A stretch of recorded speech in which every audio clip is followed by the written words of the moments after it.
అండి రాత్రి మార్కెట్కి వెళ్తే ఏం తీసుకోవాలని చెప్పి ఆలోచిస్తుంటే చిక్కుడుకాయ విత్తనాలు అయితే ఉన్నాయండి. నేను చిక్కుడుకాయ విత్తనాలతో ఇదే ఫస్ట్ టైం వండుతున్నాను. ఎందుకంటే ఎప్పుడు వండినా చిక్కుడుకాయలే వండాను. చిక్కుడుకాయలు విత్తనాలు అయితే ఎప్పుడు తీసుకోలేదు. చిక్కుడుకాయలు విత్తనాలు ఎండు చేపలు కాంబినేషన్ బాగుండిద్దని మా వారితో చెప్పారు. ఇట్లా ఉండని చెప్పి కూడా మా వారే చెప్పారు. ఇంక అందుకని అట్లాగే వండుతున్నాను. ముందుగా చిక్కుడుకాయలన్నీ వేడి నీళ్ళలో పెట్టుకొని ఉడకపెట్టుకుంటున్నానండి. తర్వాత ఎండు చేపలన్నీ శుభ్రంగా కడుక్కొని పక్కన పెట్టుకున్నా. ఈ ఉడికినాక తీసి పక్కన పెట్టుకుంటున్నాను. తర్వాత పొయ్యి మీద పెనం పెట్టుకొని దాంట్లో ఆయిల్ వేసుకొని ఆయిల్ ఎక్కిన తర్వాత ఈ ఎండు చేపలన్నీ తీసి వేయించుకుంటున్నానండి. అవి గోల్డెన్ బ్రౌన్ కలర్లో వచ్చేలాగా వేయించుకోవాలి.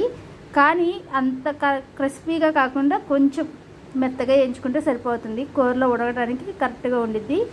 కానీ మా పిల్లలు తినరనుకున్నాలే కానీ చాలా ఇష్టంగా తిన్నారండి. కూర మాత్రం టక్కీమని అయిపోయింది.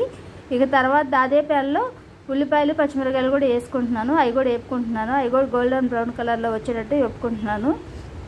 ఎందుకంటే ఎప్పుడు ఎండు చేపలు ఉన్నా చిన్నమ్మాయి కానీ పెద్ద అమ్మాయి కానీ ఏదో వంక పెట్టేవాళ్ళు. ఈసారి మాత్రం ఏ వంక పెట్టకుండా తిన్నారు. నాకు అదే చాలా హ్యాపీ అనిపించింది. తర్వాత దీంట్లోనే అల్లం పేస్ట్ కూడా వేసుకొని పచ్చివాసన పోయేదాకా వేపుకున్నానండి. మళ్ళీ దాంట్లోనే చిక్కుడుకాయ విత్తనాలు కూడా వేసుకుంటున్నాను. ఎప్పుడు ఉండినా టమాటా వేసో మసాలా వేసో వండుతానులే కానీ ఇక అందుకని ఇప్పుడైతే నేను ఎండు చేపలు వేయడం ఫస్ట్ టైము. నేను వెళ్ళలేదు ఎప్పుడు, మా వారైతే చెప్పారు కాబట్టి చేశాను. దాంట్లోనే ఉప్పు పసుపు వేసుకొని వేపుకున్నాను. కొంచెం పచ్చివాసన పోయిన తర్వాత దీంట్లోనే కొంచెం 4 టమాటాలు తీసుకొని మిక్సీ పట్టుకుని దీంట్లో వేసుకున్నాను. గుజ్జుగా బాగుండిద్దని. ఎందుకంటే టమాటా మిక్సీ పట్టుకొని ఎప్పుడు వేసుకుంటాను అంటే మా పిల్లలు టమాటా చిన్న తోలు వచ్చినా కూడా వేరు పెడతారు. ఇక అందుకని అలా మిక్సీ పట్టుకొని అయితే వేసుకుంటున్నాను. ఇది కూడా మగ్గిన తర్వాత మనం బాగా కలుపుకొని దీంట్లోనే ఎండు చేపలు కూడా వేసుకొని కాసేపు మగ్గనిచ్చుకోవాలి. కానీ కూర అయితే ఇంత సూపర్గా వచ్చిందని అయితే నాకు అనిపించలేదు. ఫస్ట్ టైం వండుతున్నాను కాబట్టి మీరు కూడా ట్రై చేయండి. మా వీడియో నచ్చితే లైక్ చేయండి, సబ్స్క్రైబ్ చేసుకోండి. కానీ కూర సూపర్గా వచ్చిందండి. ఇలాంటి కూరలు కొత్త రకాల వంటకాలు ఏమైనా ఉంటే నాకు కామెంట్లో పెట్టండి. నేను తప్పకుండా ట్రై చేస్తాను.